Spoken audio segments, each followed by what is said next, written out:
Yo, what's up, guys? Wow, that was pretty embarrassing to say the least. But the Leafs losing streak continues, guys. Losing tonight to the Tampa Bay Lightning 5-2. Man, what a game that was, guys. Another waste of 2 hours. Just another flat and despicable performance tonight by the Toronto Maple Leafs. Now, I think we can all agree, guys, that we all want the Maple Leafs now to be losing more games than winning more games for the rest of the regular season. I think we can agree all on that. To see the way the Maple Leafs have come out of the post-Olympic break, with the record that they've had in the last 7 games, a 0-5-2 record, guys. It is pretty pathetic to say the least. I think a lot of us Leaf fans thought, after the Olympic break, if the Leafs started off slow, lost a couple games, fell out of the playoff picture, sell like they did the other day, of course, yesterday, that the Maple Leafs would have really no chance or possibility of getting their top 5 pick back. Well, these first 7 games, you know what? There's a very good possibility that the Maple Leafs might get their top 5 pick back if they continue to play this way because, man, oh man, it is just absolutely mind-boggling how bad they are right now, how they're playing in every facet of the game right now. You start the game off with another goal. Leafs score again in the game. The first one's to score again in the game. A nice pass by William Nylander to Matthias Michelli, leads the team, in goals since February 1st with 6.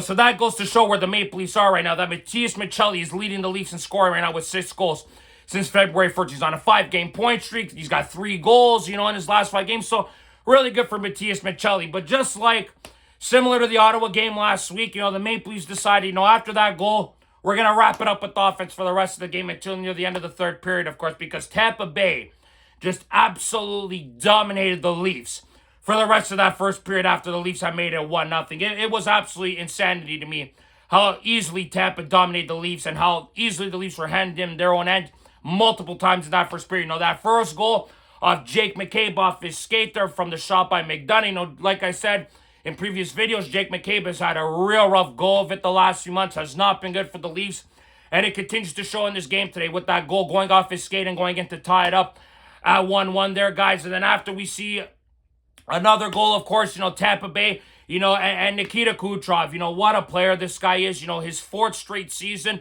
with 100 points. You see how strong he is, holding off Troy Stecher, able to throw the puck in front of the net there, takes a weird bounce, falls right in front to Jake Getzel, who makes it 2-1 for Tampa Bay, and I just knew right there, I go, oh, it's going to be a point night for Tampa Bay and Toronto, a long blending night for the Maple Leafs, and it continued to pour on, and then as we saw Tampa Bay, they made a winning move at the deadline, bringing in a veteran leader like Corey Perry. Of course, we obviously know what kind of player Corey Perry is. Obviously, he's up there in age, but he's obviously a very good veteran leader, former Stanley Cup champion. Of course, obviously, he has been to the Cup final a shit ton of times and has lost as of late a lot of times. Of course, going to the Cup final 2 times with Edmonton, 1 time with Montreal, Tampa as well. So he's really been snake bitten, but I think that was a great move for Tampa Bay to bring in a veteran guy in like Corey Perry, and he made his presence known right away, getting a goal, after Matthews is caught with the puck. He gets it pickpocketed there by Sorelli. He has no one to pass through, doesn't clear out the puck. Not a very good player there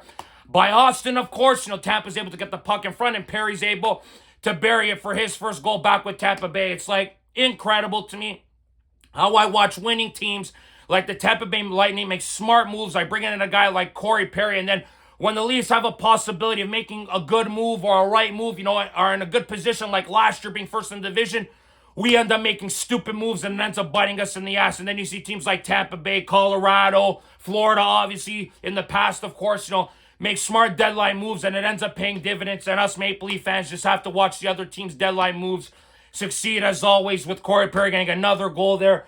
So making it 3-1 for Tampa Bay, but the onslaught did not stop. Leafs obviously commit a penalty. Tampa's on the power play. Bjorkstrand gets a goal on the power play to make it 4-1. And Bjorkstrand, he doesn't even celebrate. He knows the Leafs are pathetic. He knows what's the point of celebrating against these lowlifes right now. Just a little fist bump with his teammates and on to the next shift for the Tampa Bay Lightning. It was complete and utter dominance by the Lightning in this period, guys. Nikita Kucherov alone in that period had 3 assists. Incredible to me. He finished off the game with 4 assists, tonight getting the assist tonight on the empty net goal with Hagel. But my God, guys, complete and dominance in that first period by the Tampa Bay Lightning. And I think we could all agree the game was over after that. You could see the Leafs on the bench, their lives, the souls and the life was completely sucked out of them and Scotiabank Arena. You can hear a pin drop in Scotiabank Arena, and rightfully so. They give us nothing to cheer for. They only give us something to be ashamed of, this Toronto Maple Leafs hockey team this season. And they showed it tonight in that first period, and right on the fans for booing them after the periods, right on them for booing them at the end of the game there, because the second period, Tampa didn't really do much. The Leafs didn't do much. The Leafs just committed some dumb penalties. They got a couple power plays, the Leafs, but obviously we do nothing with the power plays, of course, And then the game just went on and on and on, just went through the motions. Leafs didn't really do much. Sure got shots on net, but nothing really threatening other than maybe that 2-on-1 opportunity with Quill in there. But other than that, it was pretty quiet. The other chances that the Leafs really had were at the end of the game where Matthews missing an open net on the crossbar, Nyes getting robbed by Vasilevsky, and then Robertson getting a goal, on the wraparound there to cut it down to 5-2. But other than that, guys, it was a pretty lifeless hockey game. Tampa just dominated the game, just went through the motions themselves, didn't let the Leafs do anything. Tampa's a great defensive hockey team, so you just knew they were going to have an easy night against this Maple Leafs team. Just close out the middle of the ice there, push them along the boards there, and time will go on, and this Maple Leafs team will end up finding a way to lose the hockey game. And as we saw tonight, guys, that's exactly what happened. Tampa Bay are just a level above the Maple Leafs, and not 2 levels above the Maple Leafs. Tampa Bay just shows what a great hockey team they are. They know how to get their business done, and then we got us Maple Leaf fans, watching the despicable team that they are this year, really disappointing to say the least how this season has gone. We still got another 18 games to go of this nonsense, but I think we could all agree it's for the best. This Maple Leafs team here is just not good enough. We obviously don't have a first-round pick unless we get the top 5 pick back, so that would be great to see because Brad Treliving is an idiot and couldn't get a first-round pick back for this year, but can only get one back for next year, of course. So, ironically enough, the Maple Leafs have another bad game, another stinker, of course. Tampa Bay is just a great hockey team, guys. Obviously, they needed to win tonight because Buffalo won their game tonight, competing for first in the division, and like I said, guys, seeing this Maple Leafs team give up the way they do, you see Benoit take a stupid penalty at the beginning of the third period. You see Craig Berube just looking around with his arms up like, did we not just talk about this in the intermission? Having a talk with Van Ryn on the bench there. It's just so funny and sad at the same time to see what a mess things are right now with the Leafs.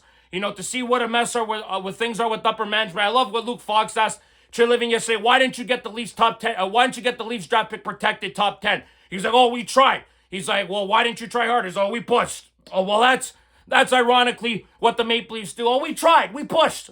But it just wasn't good enough. That's the story of the Maple Leafs. That's how it's been the last 9 to 10 years, honestly. We tried. We pushed. But it just wasn't good enough. That's what we see from the Maple Leafs this season, guys. Tampa Bay, give them credit. Solid hockey team. Great coaching, John Cooper. Of course, you got some great players on that team there like Kucherov, like I mentioned, obviously, Point, Hagel, Gensel. I love Darren Radish. We'll see what happens with him in the offseason, because he's pricing himself out at Tampa Bay. But just another pathetic performance tonight by the Leafs, guys. Things with Berube obviously don't look good. I don't know how, in God's name, him and Treliving are here next year. I really don't. I read something about Chris Johnson reporting how this hockey team here might keep these two next year. If that's the case, my God, that would be an absolute spit in the face to us Maple Leaf fans, and honestly, the fans that went down there last night, they just wasted their money going down there. There's nothing to watch down there right now. Sure, you may just be going on a night on the town, but there's nothing great about going on the night on the town to watch this Maple Leafs team right now. There honestly isn't, guys. Just a waste of 2 hours, to say the least. I think we could all agree on that. It's best that the Leafs lose. Continue to lose. You've lost 7 games coming out of the gate since the post-Olympic break. Just keep on bloody losing, and it's only going to get tougher for them. You got teams like Montreal coming up next, rubbing salt on the bloody wound. After losing 7 in a row, we got to play the bloody Habs next. It's ironic. You got Montreal coming up, Anaheim, Minnesota. You got some really difficult teams coming up that are trying to get into the playoffs, push for a playoff spot. Obviously, they're in the playoffs. They're trying to secure their position.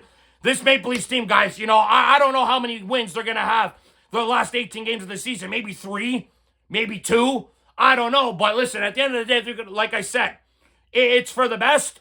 Hopefully they continue to lose. I wouldn't care if they lost every game for the rest of the regular season. I really wouldn't. I think we could all agree on that as well, because get that top 5 pick back. It's a really good draft as well. Hopefully they do that, and then after they do the due diligence in the offseason, getting rid of a bunch of dead weight, seeing Domi fight as well, trying to get the guys going, it's not going to do very much. He's one of the guys that I would like to see go as well. Of course, there's a bunch of other guys on this hot team that I would love to see go as well. Michelli's been battling, he's been battling a bit. Robertson, he's been battling Cowan, but at the end of the day, guys, these guys here are just going through their paces now. Last 18 games of this regular season, that's what it's basically going to be. This is what we're going to have to endure now for the rest of the regular season, guys. It's really sad to know that we'll be watching the rest of this regular season, hoping the Maple Leafs lose more games than win more games for a better draft pick. This is something that we're used to, of course, from the past. Obviously, we haven't felt this way in over 10 years. Something I'm used to, of course. I've been through this multiple times. It's nothing new to me. I'm numb to this bullshit. But to see this shit again, it just brings back bad and horrible memories. Things that I do not want to relive again for another 5 to 10 years. But this Maple Leafs team might be heading down that path if they don't make the right decisions in the offseason, hire the right general manager, hire the right coach. Even though they had a great year last year, it's a different year, guys. Completely new things have happened, of course. You got to wipe that slate clean, of course, as we've seen this season. Every year's a different year.